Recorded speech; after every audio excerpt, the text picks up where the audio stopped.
బైరెడ్డి సిద్ధార్థ రెడ్డి గారు. Siddharth sports chairman అయితేనే నీ గుద్దు ఫోన్ చేసిన. మరి సిద్ధార్థకు మతికి ఉందో లేదో. నేను ఇండియా ప్లేయర్ రా. Your young energetic man, your young energetic man. Sports గురించి ఆలోచించు. నీకు చదువు ఉంది, అన్నీ ఉన్నాయంటే.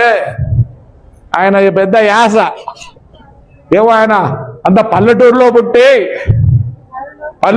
పుట్టిన యాస.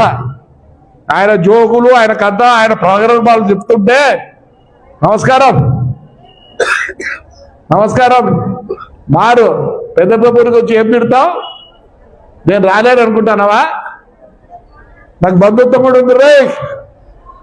మానుకో, తగ్గు, ఒప్పుకోరు. మీరు రఫా రాత్రి కూడా కన్నిగిస్తే ఈ మాట ఉంటే ఎవరు దాన్నైనా బాగుంటే తెలియని పరిస్థితుల్లో ఉన్నారు.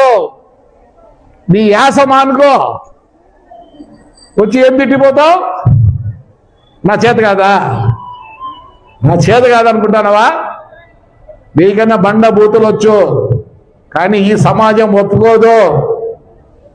నువ్వు స్పోర్ట్స్ ఇదైతే నేను ఫోన్ చేసినా మతికి పెట్టుకో. ఏంది నీ స్టైలు? ఏంది నీ అట్లాంటి వాళ్ళు ఎంతమందో చూసినారు. నా గడ్డము ఇది ఉండే, ఇది కూడా సరిపోదు, ఇంకా దండి కావాలి ఎంటికలు. తగ్గించుకో Siddharth Reddy. Your young energetic. బాగుండు. నీ బండబూతులు నా దగ్గర ఉన్నాయి అన్నీ. నేను వచ్చి తిట్టమంటావా? చెప్పు. సమాజం ఒప్పుకోదు. మారు. నువ్వు కూడా చాలా స్టైల్ ఏదో మాట్లాడుతుంటావు. అవి పనికిరావు నాన్న, పనికిరావు.